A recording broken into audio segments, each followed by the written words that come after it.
महाभारत के अंत के बाद जब श्री कृष्ण ने अपने सांसारिक अवतार का अंतिम चरण पूरा किया, तब उनके देह त्याग का प्रसंग सदियों से एक रहस्य की तरह लोगों के मन में घूमता रहा।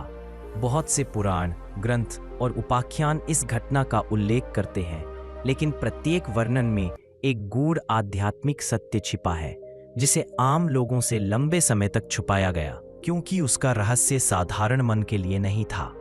श्री कृष्ण के देह त्याग का अर्थ केवल शरीर छोड़ना नहीं था। यह उस दिव्य लीला का अंतिम प्रकरण था जिसमें भगवान स्वयं मानव रूप में दिखाई देकर धर्म, कर्म और आत्मोद्धार का मार्ग स्थापित करते हैं।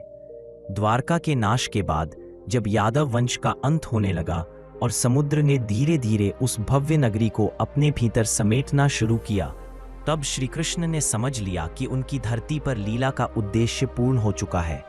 गांधारी के शाप, यादवों के अंत, कौरवों के विनाश और कलयुग के आरंभ की स्थितियां ब्रह्मलीन होने के लिए पूरी तरह अनुकूल हो चुकी थी। शास्त्रों में कहा गया है कि कृष्ण स्वयं कभी जन्म या मृत्यु से बंधे नहीं, परंतु जब वे अवतार रूप में आते हैं तब भी उनका प्रस्थान संसार के लिए एक संदेश होता है।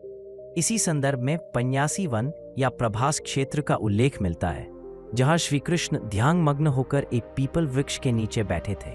यह वही भूमि है जो ब्रह्मा, शिव और विष्णु की उपासना का अत्यंत प्राचीन केंद्र मानी जाती है।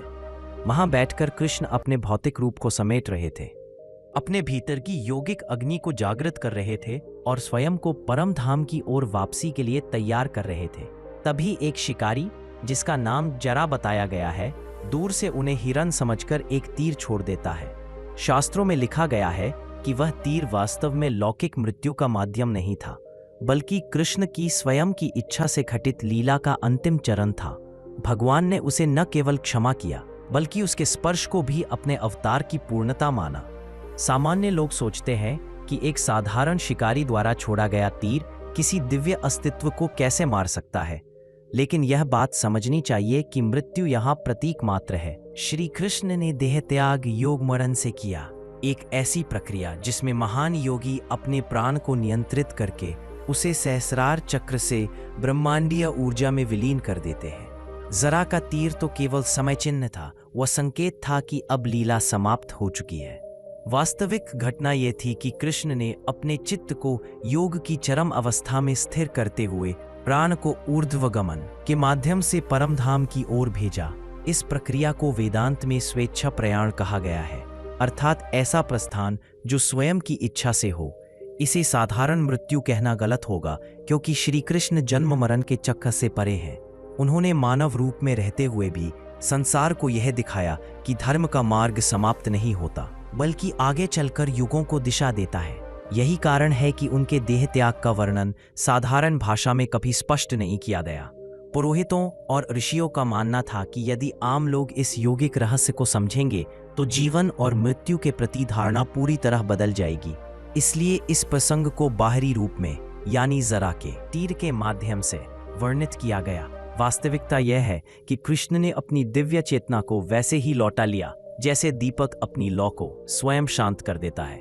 जरा को धन्यवाद देकर, उसे मुक्त करके और कर्म बंधन से छुड़ाकर कृष्ण ने संसार को यह संदेश दिया कि क्षमा और करुणा ही सच्चा धर्म है। प्रभास क्षेत्र में उन्होंने अपनी लीला को पूर्ण किया और जब उनका प्राण ब्रह्मांड में विलीन हुआ, तभी सुदर्शन चक्र भी आकाश में अदृश्य हो गया, मानो सारी लीलाएं समाप्त होने का संकेत दे रहा हो। इस प्रकार श्री कृष्ण का देह त्याग काल, स्थान और योग की अद्भुत संगति का परिणाम था, एक दिव्य रहस्य जिसे सदियों तक आध्यात्मिक जिज्ञासुओं के लिए छोड़ा गया, ताकि वे समझ सके कि जन्म और मृत्यु केवल शरीर के लिए है, चेतना के लिए नहीं। इसलिए कृष्ण का जाना अंत नहीं, बल्कि उनके स्वरूप का पुनः अपने धाम में प्रवेश करना था।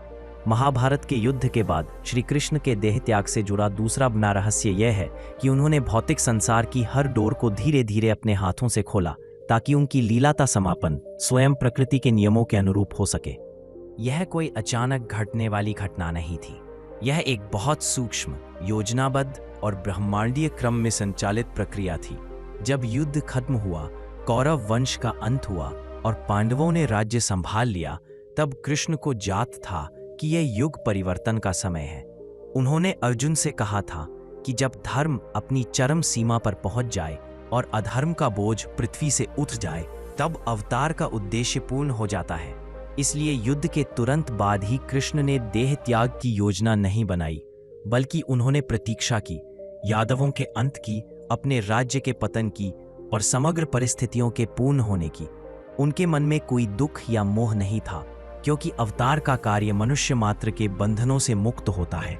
लेकिन यह भी सत्य है कि कृष्ण ने अपनी लीला को ऐसे मोड़ दिए जिनका उद्देश्य मानव मन में धर्म, कर्म और मोक्ष की समझ को स्थापित करना था। द्वारका के नाश का कारण भी यह था कि जब एक अवतार पृथ्वी पर आता है, तब उसका प्रभाव इतना शक्तिशाली होता है कि पूरी एक सभ्यता उस ऊर्जा पर आधारित होती है।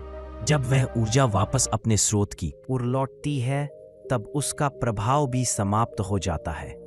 यही कारण है कि समुद्र ने धीरे धीरे द्वारका को अपने भीतर समा लिया। यह सिर्फ भौतिक विनाश नहीं था, बल्कि संकेत था कि दिव्य अवतार का पृथ्वी पर समय समाप्त हो गया है। यादवों का नाश भी साधारण नहीं था। ऋषि मुनियों द्वारा दिया गया शाप उसी दिव्य योजना का हिस्सा था, जिससे पृथ्वी पर भारी बोझ हट सके। कृष्ण जानते थे कि यादवों की शक्ति इतनी अधिक हो चुकी थी कि यदि वे कलयुग में प्रवेश करते तो संतुलन बिगड़ जाता। इसलिए उन्होंने लीला को उसी दिशा में प्रवाहित किया कि यादव स्वयं अपने विनाश का कारण बने। प्रभास क्षेत्र की घटना भी सहज नहीं, बल्कि गहन रहस्य से भरी हुई थी। कृष्ण ने यह स्थान इसलिए चुना क्योंकि यही वह स्थल था जहां सूर्यदेव की ऊर्जा और शिव की तांत्रिक शक्ति मिलकर योगियों को ब्रह्मलीन होने की क्षमता प्रदान करती है। यहां बैठकर कृष्ण ने अपनी चेतना को पूर्ण योग स्थिति में स्थिर किया। जब जरा नामक शिकारी ने तीर चलाया, तब वह तीर वास्तव में कर्मफल का प्रतीक था। यह वही जरा था जो एक पूर्व जन्म में वृंदावन में कृष्ण का मित्र था और एक बार उनके पैरों के नीचे अनजाने में आकर चोटिल हुआ था। उस पीड़ा का सूक्ष्म संस्कार उसके जन्म जन्मांतर में जुड़ा रहा और उसी संस्कार के फलस्वरूप वह इस जन्म में उस कर्म का प्रतिफल बन गया। लेकिन कृष्ण ने कभी उसे दोष नहीं दिया, क्योंकि भगवान के लिए कर्म फलों का सिद्धांत अलग ही स्तर पर काम करता है। वे जानते थे कि शरीर त्यागने का समय आ गया है और जरा केवल एक माध्यम है, न कि कारण। यह भी कहा जाता है कि जैसे ही जरा ने तीर चलाया, उसके मन में भय भर गया, लेकिन कृष्ण ने उसे पास बुलाकर समझाया कि वह किसी अपराध का भागीदार नहीं है। यह सब पहले से निश्चित था। यह क्षमा केवल एक मानवीय गुण नहीं थी, बल्कि वह दिव्यता थी जो कृष्ण के चरित्र को अद्वितीय बनाती है। योगियों के लिए देह त्याग का अर्थ मृत्यु नहीं, बल्कि ऊर्जा का परिवर्तन है। शरीर मिटता है, लेकिन चेतना ब्रह्मांड में फैल जाती है। कृष्ण ने उसी योगिक प्रक्रिया का उपयोग किया जिसे महायोग कहा गया है, जहां प्राण, मन और चित्त तीनों पूरी तरह नियंत्रित होकर सहस्रार चक्र से बाहर निकलते हैं। यही कारण है कि जरा का तीर केवल संकेत बना, मृत्यु नहीं। जब कृष्ण ने प्राण को ऊपर उठाया, तो उनका शरीर वैसे ही शांत हो गया मानो दीपक की लौ स्वयं बुझ गई हो। ब्रह्मा, विष्णु और महेश की ऊर्जा एक क्षण के लिए एकत्रित होकर समय को स्थिर कर देती है। कहा जाता है कि उसी क्षण द्वारका का अंतिम भाग भी समुद्र में डूब गया और सुदर्शन चक्र आकाश में विलीन हो गया। यह दिव्य संकेत था कि विष्णु का अवतार अपने मूल धाम में लौट चुका है। इसी प्रसंग में एक और गहरा रहस्य छिपा है। कृष्ण ने देहत्याग इसलिए ध्यान में बैठकर किया क्योंकि वे मनुष्य को यह सिखाना चाहते थे कि मृत्यु भय का विषय नहीं, बल्कि एक चैतन्य यात्रा है। यदि मन को साध लिया जाए और प्राण पर नियंत्रण हो, तो मृत्यु एक द्वार है, अंत नहीं। यही कारण है कि कृष्ण का देहत्याग केवल इतिहास की घटना नहीं, बल्कि आध्यात्मिक मार्गदर्शन है। उन्होंने सबको दिखाया कि जीवन का उद्देश्य केवल कर्म करना नहीं, बल्कि चेतना को उच्चतम अवस्था तक उठाना है। इसी रहस्य को समझने वाले लोग कृष्ण के देह त्याग को मृत्यु नहीं, बल्कि दिव्य वापसी कहते हैं। इसीलिए प्रभास क्षेत्र में घटी यह घटना सदियों तक छुपाई गई, ताकि गूढ़ योगिक ज्ञान आम लोगों की समझ से परे न चला जाए और उसे केवल साधकों के लिए संरक्षित रखा जा सके। यही कृष्ण की लीला थी, जो जितना दिखती है उससे कहीं अधिक गहरी, अनंत और ब्रह्मांडीय नियमों से भरी हुई। कृष्ण के देह त्याग का तीसरा और सबसे रहस्यमय पहलू यह है कि उन्होंने अपने प्रस्थान को केवल एक व्यक्तिगत घटना नहीं रहने दिया, बल्कि इसे एक ब्रह्मांडीय संकेत में बदल दिया। एक ऐसा संकेत जो युगों के परिवर्तन और ऊर्जा प्रवाह के पुनः संतुलन से जुड़ा था। जब कृष्ण प्रभास क्षेत्र में पीपल के वृक्ष के नीचे बैठे, तब बाहरी रूप से यह साधारण ध्यान जैसी अवस्था लगती थी, लेकिन भीतर एक बहुत गहरा आध्यात्मिक कंपन चल रहा था। कृष्ण, जो स्वयं योगेश्वर कहलाते हैं, अपने शरीर को एक एक चरण में तत्वों को वापस सौंप रहे थे। पृथ्वी, जल, अग्नि, वायु और आकाश। यह वही प्रक्रिया है जिसे पंचतत्व विसर्जन कहा जाता है, और केवल पूर्ण सिद्ध योगी ही इसे करते हैं। साधारण मनुष्य मृत्यु के समय शरीर से अलग होता है, लेकिन शरीर स्वयं तत्वों के नियमों से मुक्त नहीं होता। परंतु कृष्ण जैसे योगी शरीर को अपनी इच्छा से विलीन करते हैं, नहीं कि प्रकृति उन पर कोई दायित्व लागू करती है। कृष्ण जानते थे कि उनका शरीर दिव्य ऊर्जा का पात्र है, और यह ऊर्जा ब्रह्मांड के संतुलन से सीधे जुड़ी है। इसलिए उनका देह त्याग केवल आध्यात्मिक ही नहीं, बल्कि ब्रह्मांडीय घटना भी थी। यही कारण है कि जब वे अंतिम योग मुद्रा में बैठे थे, तब पृथ्वी पर और महासमुद्र में एक अजीब सी शांति फैल गई थी। कई प्राचीन ग्रंथों में वर्णन मिलता है कि उस दिन हवा का प्रवाह रुक गया था, समुद्र की लहरें धीमी हो गई थीं, और पशु पक्षी असामान्य रूप से शांत थे। यह संकेत था कि प्रकृति स्वयं अपने दिव्य आतिथ्य की विदाई का सम्मान कर रही थी। इसी दौरान जरा का आया हुआ तीर एक लीला का छोटा हिस्सा था। मूल घटना इससे कहीं बड़ी थी। शास्त्रों में कहा गया है कि तीर कृष्ण के तलवे में लगा, न कि किसी घातक स्थान पर। जिस शक्ति ने महाभारत जैसे महायुद्ध को नियंत्रित किया, जिसने नारायण की योग माया को अपने शरीर में धारण किया हो, वह साधारण तीर से मृत्यु को कैसे प्राप्त कर सकता है? वास्तव में तीर एक बाहरी घटना थी जिसे मनुष्य समझ सके, लेकिन भीतर कृष्ण ने स्वयं अपने प्राणों को नियंत्रित करके ऊर्ध्व रेखा में उठाया और ब्रह्मरंध्र से बाहर प्रवाहित किया। यह वही तकनीक है जिसे महायोगी तब करते हैं जब वे शरीर बंधन से मुक्त होना चाहते हैं। कृष्ण ने अपने मन को पूरी तरह निर्विचार अवस्था में स्थिर किया, जिसे निर्विकल्प समाधि कहा जाता है। इस अवस्था में शरीर का अस्तित्व केवल औपचारिक रह जाता है।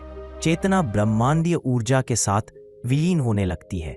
जैसे ही उनका प्राण ऊपर उठा, वैसे ही सुदर्शन चक्र आकाश में घूमता हुआ एक तेजस्वी प्रकाश बनकर अदृश्य हो गया। यह प्रकाश किसी सामान्य घटना का प्रतीक नहीं था, बल्कि यह ब्रह्मांड को संकेत था कि विष्णु का अवतार लौट चुका है।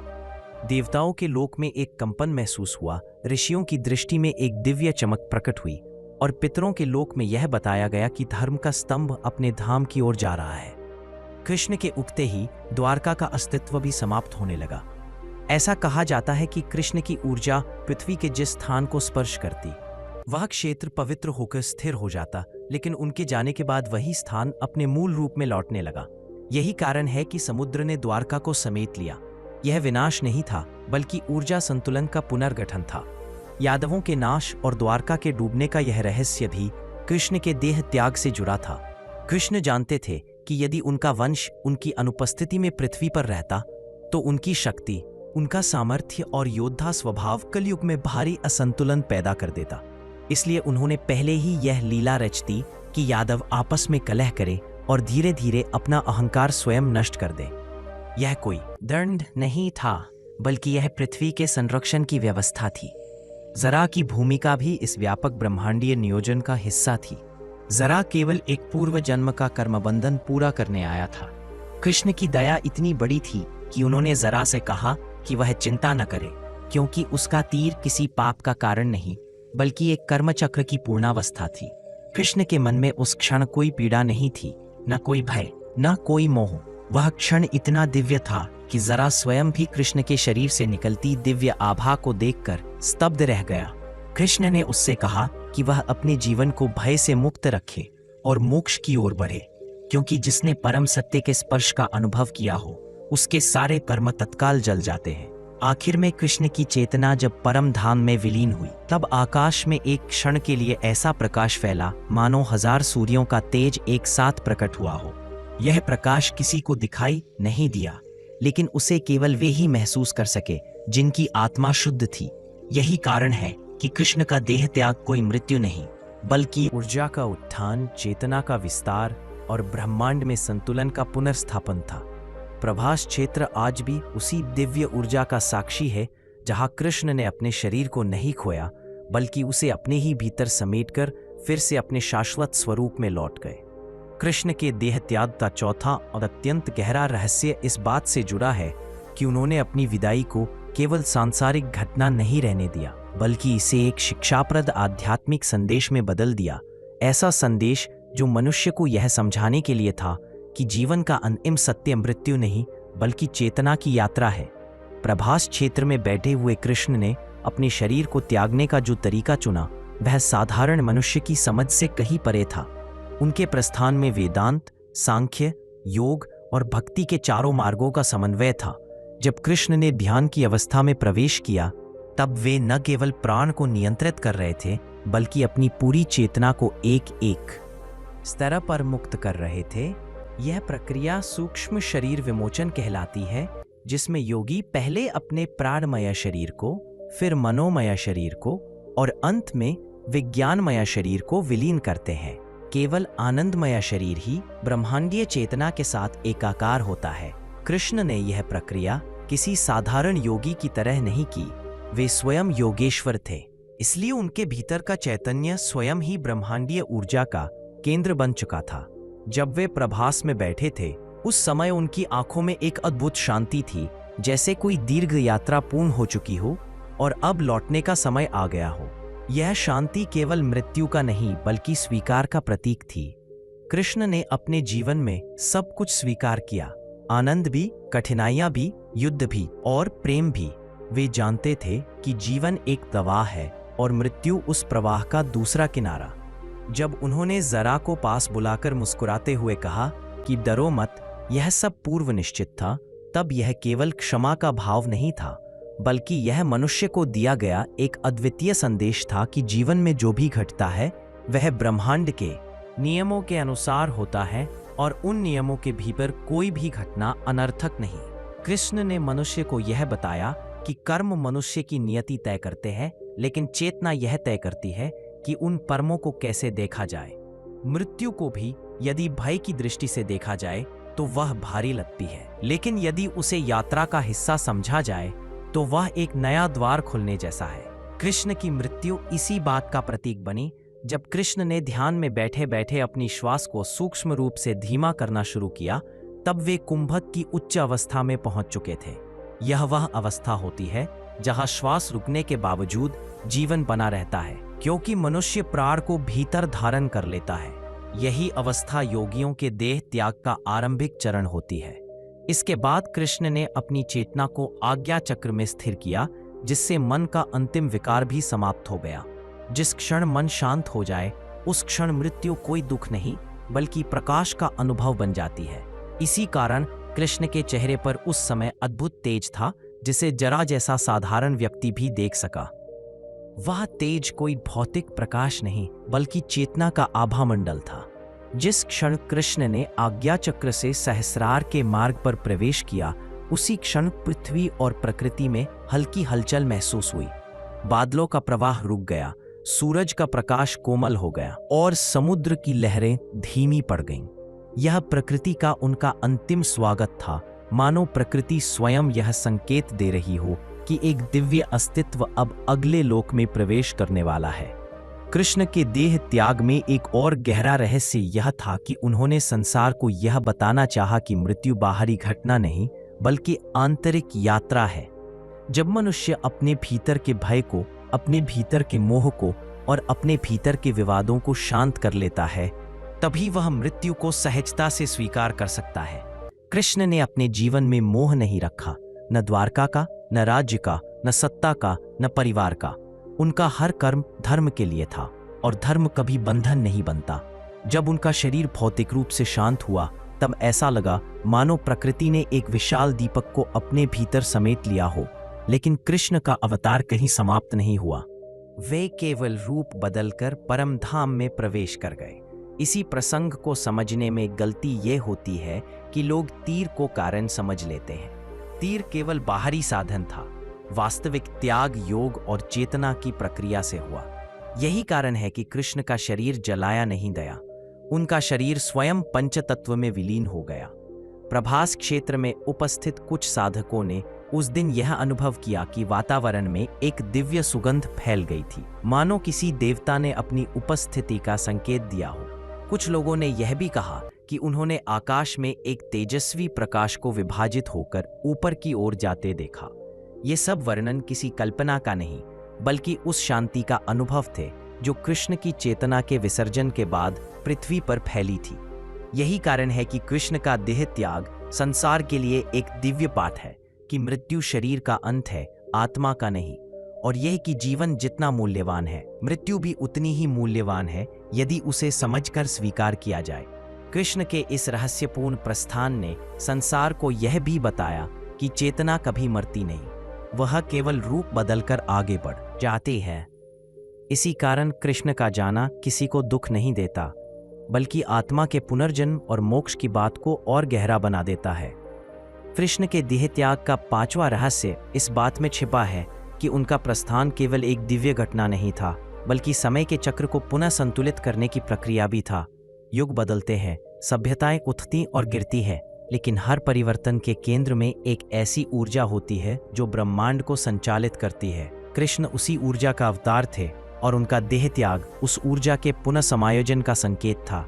जब वे प्रभास क्षेत्र में ध्यानमग्न बैठे थे, तब वे केवल अपने शरीर को नहीं छोड़ रहे थे, बल्कि पृथ्वी के समय चक्र को एक नई दिशा दे रहे थे। महाभारत का युद्ध समाप्त हो चुका था, धर्म और अधर्म का संतुलन पुनः स्थापित हो चुका था, पांडव राज्य स्थापित कर चुके थे और युगांत की छाया पृथ्वी पर फैलने लगी थी। कृष्ण जानते थे कि कलियुग का आरंभ निकट है और उन्हें अपने दिव्य स्वरूप में लौटकर उस युग के प्रारंभ के लिए ब्रह्मांडीय रास्ता खुला छोड़ना होगा। यही कारण था कि उन्होंने द्वारका में नहीं, बल्कि प्रभास में देह त्याग चुना, एक ऐसा स्थान जहां सूर्य की ऊर्जा, समुद्र की शक्ति और पृथ्वी की प्राण शक्ति एक साथ मिलती है। यह स्थान ऋषियों के तप का केंद्र माना जाता है और कहा जाता है कि यहाँ बैठकर योगी अपनी चेतना को साधारण से परम अवस्था तक पहुंचा सकते हैं। कृष्ण का यहाँ आना किसी संयोग का परिणाम नहीं था, यह उनकी पूर्ण योजना का हिस्सा था। यादवों के नाश का रहस्य भी इसी योजना में छिपा था। कृष्ण जानते थे कि उनका वंश अत्यंत शक्तिशाली है, शारीरिक रूप से भी, मानसिक रूप से भी और दिव्य कृपा के रूप में भी। अगर यह वंश उनकी अनुपस्थिति में पृथ्वी पर रहता तो उसका प्रभाव इतना तीव्र होता कि कलयुग के प्रारंभ में संतुलन टूट जाता। यादव अहंकार से भरे हुए हो चुके थे, क्योंकि उन्होंने हमेशा कृष्ण को अपने बीच पाया। जब परमात्मा किसी वंश को लगातार संरक्षण देता है तो वह वंश स्वयं को अभेद्य समझने लगता है। यही बात यादवों के साथ हुई। इसलिए कृष्ण ने योगमाया को ऐसे संचालित किया कि वे स्वयं अपने अंत का कारण बने। जिसने प्रारंभ में उन्हें शाप दिया था, वह शाप भी केवल लीला का एक छोटा सा सूत्र था। कृष्ण ने इस शाप को स्वीकार किया क्योंकि यह पृथ्वी के लिए आवश्यक था। यादवों का अंत पृथ्वी की ऊर्जा को कलियुग की दिशा में पुनर्संतुलित करने के लिए अनिवार्य था। द्वारका का डूबना भी केवल एक भौतिक घटना नहीं, बल्कि ब्रह्मांडीय संकेत था। कहा जाता है कि कृष्ण के शरीर में जो दिव्य ऊर्जा थी, वही द्वारका की सुरक्षा और स्थिरता का आधार थी। जैसे सूर्य खिड़की से हट जाए तो कमरे में प्रकाश कम हो जाता है, वैसे ही कृष्ण की ऊर्जा जैसे ही लौटी, द्वारका अपनी दिव्य सुरक्षा से मुक्त हो गई। समुद्र ने धीरे धीरे उस नगर को अपने भीतर समा लिया, मानो घोषणा कर रहा हो कि अवतार की लीला पूर्ण हो चुकी है। जो लोग इस घटना के साक्षी थे, उन्होंने बताया कि समुद्र का जल असामान्य रूप से शांत था। वह कोई तूफान नहीं था, बल्कि प्रकृति की धीमी, शांत और नियोजित क्रिया थी। यह ऊर्जा का विसर्जन था, विनाश नहीं। द्वारका के डूबने का अर्थ था कि कृष्ण का भौतिक कार्य समाप्त हो गया है। कृष्ण के देह त्याग में सबसे महत्वपूर्ण चीज उनका दृष्टिकोण था। उन्होंने मृत्यु को कभी अंत नहीं माना, बल्कि इसे एक द्वार कहा जिसके पार आत्मा अपने वास्तविक स्वरूप में स्थापित होती है। यही कारण है कि उन्होंने अपने अंतिम क्षण भी मुस्कुराते हुए बिताए। जरा ने जब भय से कांपते हुए उनसे क्षमा मांगी, तब कृष्ण ने उससे कहा कि तुम केवल माध्यम हो, कारण नहीं। यह वाक्य केवल उस एक व्यक्ति के लिए नहीं था, यह पूरे मानव समाज को समझाने के लिए था कि जीवन में जो भी घटना घटती है वह कारणों के विशाल जाल का परिणाम होती है और व्यक्ति उसका केवल एक हिस्सा होता है। इसीलिए घृणा, द्वेष और भय कभी समाधान नहीं बन सकते। कृष्ण का यह दृष्टिकोण आज भी मनुष्य को यह सिखाता है कि मृत्यु से डरना नहीं चाहिए, क्योंकि मृत्यु केवल शरीर का परिवर्तन है, चेतना का नहीं। कृष्ण ने अपनी देह को योग की प्रक्रिया से त्यागा। यह सिद्ध योगियों का मार्ग है, जिसे इच्छा मरण या योग मरण कहा जाता है। इस प्रक्रिया में योगी अपने प्राण को शरीर में रोककर फिर धीरे धीरे उसे ऊपर की ओर ले जाते हैं। सहस्रार चक्र से प्राण के बाहर जाने का अर्थ है कि आत्मा शरीर से पूर्ण रूप से मुक्त हो चुकी है। कृष्ण के भीतर यह प्रक्रिया अत्यंत सहज थी, क्योंकि वे स्वयं ब्रह्मांडीय ऊर्जा के स्वामी थे। जब उनके प्राण सहस्रार से ऊपर उठे तब वातावरण में हल्की कंपन हुई। कहा जाता है कि उस क्षण पांडवों ने दूर कहीं एक विचित्र अनुभूति महसूस की, मानो उनके हृदय का कोई अदृश्य स्तंभ टूट गया हो। ऋषि मुनियों ने उस क्षण ध्यान में एक तेजस्वी प्रकाश देखा और समझ लिया कि अवतार अपनी लीला समाप्त कर चुका है। कृष्ण के देह त्याग का यह चरण मनुष्य को यह समझाने के लिए है कि जीवन का उद्देश्य केवल सांसारिक कार्य नहीं, बल्कि चेतना का उत्थान है। जब मनुष्य मन, प्राण और शरीर को नियंत्रित करना सीख जाता है, तब मृत्यु भी उसके लिए एक शांत यात्रा बन जाती है, ना कि भय का क्षण। कृष्ण ने मानवता को यह संदेश दिया कि मृत्यु एक अंत नहीं, बल्कि एक वापसी है, स्वयं के उस स्वरूप में जहां कोई दुख नहीं, कोई अहंकार नहीं, कोई बंधन नहीं। प्रभास क्षेत्र आज भी इस दिव्य रहस्य का साक्षी है, जहां कृष्ण ने अपने शरीर को नहीं त्यागा, बल्कि अपनी चेतना को ब्रह्मांड में पुनः स्थापित किया। उनका प्रस्थान संसार के लिए एक शिक्षा, एक मार्गदर्शन और एक गहरा आध्यात्मिक सत्य है, जो हर उस व्यक्ति को स्पर्श करता है जो जीवन और मृत्यु के रहस्य को समझना चाहता है। कृष्ण के देह त्याग का रहस्य केवल उनके अंतिम क्षणों तक सीमित नहीं था, बल्कि इस बात में भी छिपा था कि उन्होंने अपने जीवन के हर चरण को किस तरह से एक दिव्य योजना के अनुसार जिया और कैसे अंततः उनके स्वयं के निर्णयों ने उनके अवतार के पूर्ण होने का समय निर्धारित किया। महाभारत के युद्ध के बाद जब धर्म की स्थापना हो चुकी थी, कौरवों का विनाश हो गया था और पांडव राज्य प्राप्त कर चुके थे, तब भी कृष्ण ने धरती पर बहुत समय तक रहकर मानव समाज के भीतर फैली उन अराजकताई शक्तियों को नियंत्रित किया, जो युद्ध के बाद भी पूरी तरह शांत नहीं हुई थीं। युद्ध के बाद का काल बाहरी रूप से शांत दिखता था, परंतु भीतर ही भीतर यदुवंश के भीतर बढ़ रही कलह, मद और शक्ति का दुरुपयोग धीरे धीरे एक ऐसे बिंदु की ओर बढ़ रहा था जहां से लौटना असंभव था। कृष्ण यह सब देख रहे थे कि वही यदुवंश, जिसे उन्होंने अपने हाथों से पाला, संरक्षित किया और जिसका उपयोग धर्म स्थापन में किया, वही धीरे धीरे विनाश की ओर अग्रसर था। यह उनके लिए एक संकेत था कि पृथ्वी पर उनके अवतार का उद्देश्य लगभग पूर्ण हो चुका है और अब देह त्याग का समय समीप है। महाभारत के बाद कुछ वर्षों में यदुवंश के भीतर जो आंतरिक संघर्ष, अहंकार और मद बढ़ा, वह मानो स्वयं समय द्वारा रचित एक घटना थी। ऋषियों के शाप के कारण यदुवंश का विनाश निश्चित था और कृष्ण इस सत्य को भली भांति जानते थे। दर्शनीय यह है कि कृष्ण ने इस विनाश को रोकने का कोई प्रयास नहीं किया, क्योंकि वे जानते थे कि यह कालचक्र की वह स्वाभाविक प्रक्रिया थी जो अधर्म के अतिरिक्त अंश को समाप्त कर नई सृष्टि का जन्म सुनिश्चित करती है। इसीलिए उन्होंने यदुवंशियों को द्वारका से बाहर निकालकर एक तीर्थ यात्रा का आयोजन करवाया, जहां अंततः एक विशाल संघर्ष में यदुवंश का लगभग अंत हो गया। यह वह क्षण था जब कृष्ण ने समझ लिया कि अब पृथ्वी पर उनका अंतिम कार्य भी पूर्ण हो चुका है।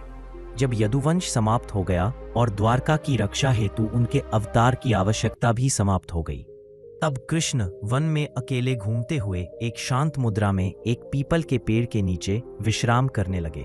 यह वही स्थान था जहां उन्होंने ध्यान की अवस्था में अपने मन को पूर्ण शांति और समाधि में स्थिर कर दिया था। इस अवस्था में वे न तो राजा थे, न यदुवंशी, न ही भगवान के रूप में पूजे जाने वाले अवतार। वह केवल निराकार चेतना बने, जिसने धरती पर मानव रूप में जीवन को उसका कर्तव्य निभाने हेतु जिया था।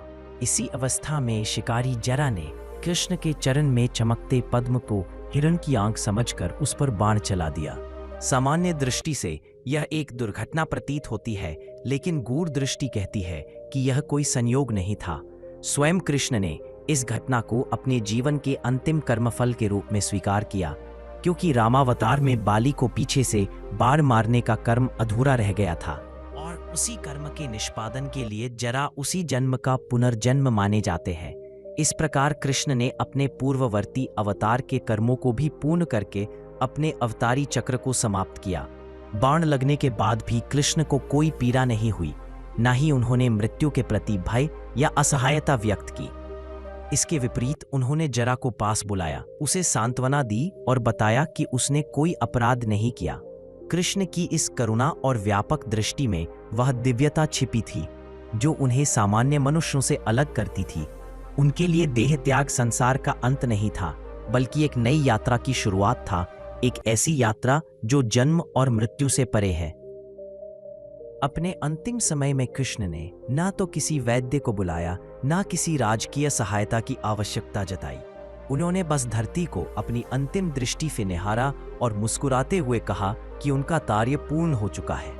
यह मुस्कान ही उनके देह त्याग का सबसे बड़ा रहस्य है। सामान्य मनुष्यों की मृत्यु शोक, पीड़ा या भय का अनुभव कराती है, लेकिन कृष्ण की मृत्यु में अद्भुत शांति और पूर्णता थी। ऐसा इसलिए क्योंकि उनका देह त्याग मृत्यु नहीं था, बल्कि योग तपस्या की सर्वोच्च अवस्था महासमाधि का बोध था। उनकी देह भले ही धरती पर रही, पर उनकी चेतना शरीर से अलग होकर ब्रह्मांड में विलीन हो चुकी थी।